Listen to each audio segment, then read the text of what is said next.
আসসালামাইকুম। আজ আবার তোমাদের সাথে শেয়ার করতে নিয়ে এলাম সুন্দর একটা কলকি ডিজাইন। এই সুন্দর কলকি ডিজাইনটা, এটা একটা বর্ডার লাইন ডিজাইন। এই কলকি ডিজাইনটা আমরা যে কোনো একটা কামিজ অথবা পাঞ্জাবি অথবা পায়জামার পা, সেখানে আমরা যদি সুন্দর করে করি খুব সুন্দর লাগবে। এটা আমি করেছি একটা হালকা টিয়া কালারের কাপড়ের উপরে গিট ফোল্ড দিয়ে। গিট ফোল্ড সম্পর্কে আমি আগেও তোমাদের সাথে ভিডিও দেখিয়েছি, আজকে আবার আরেকটা করলাম গিট ফোল্ডের উপরে, তাই সেটাও তোমাদের সাথে একটু শেয়ার করলাম। এখন আমি পাতাটা করছি লেজি লেজি ফোল্ড দিয়ে।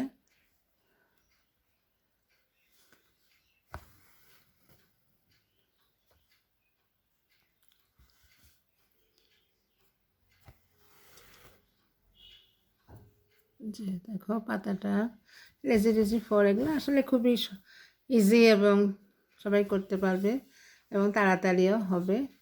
এখন পাতাটা আমার কমপ্লিট, এরপর বাকি যে কাজটা আছে সেটাও করি। এখানে আমার সাদা দিয়ে যে কাজটা করেছি সেই কাজটা এ পর্যন্ত করা হয়েছে, আমি বাকিটুকু করি। এটা আমি চেন ফোল্ড দিয়ে করছি।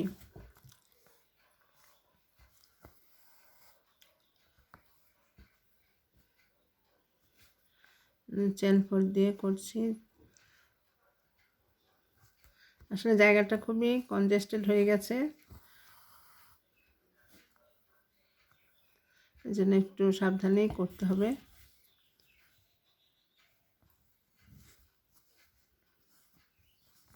এভাবে ছোট ছোট ফোল্ড দিয়ে আমাকে চেন ফোল্ডটা করে নিতে হবে।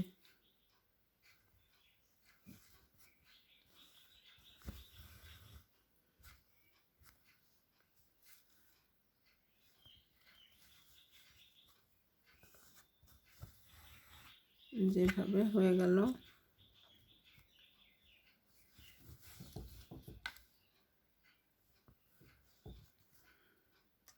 এই যে দেখো বন্ধুরা, আমার এই বর্ডার লাইনের কাজটা কমপ্লিট। একটা সুন্দর বাসন্তিক ফুলের ডিজাইন। আমরা বসন্তকালে কত ফুলের সমাবেশ দেখি, তেমনি এখানেও আমি নানা রকম ফুলের সমাবেশ ঘটিয়েছি। তো বন্ধুরা, এটা কেমন লাগছে? সুন্দরভাবে যদি এটা পাঞ্জাবির চারপাশে অথবা জামার চারপাশে ব্যবহার করা হয়, এটা কিন্তু খুবই সুন্দর লাগবে। আমি সবুজ কলা পাতা কাপড়ে করেছি,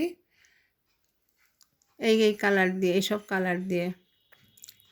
তো বন্ধুরা, ভালো লাগলে অবশ্যই সাবস্ক্রাইব করো, সাথে থেকো। আর দেখার জন্য অনেক অনেক ধন্যবাদ। আসসালামু আলাইকুম।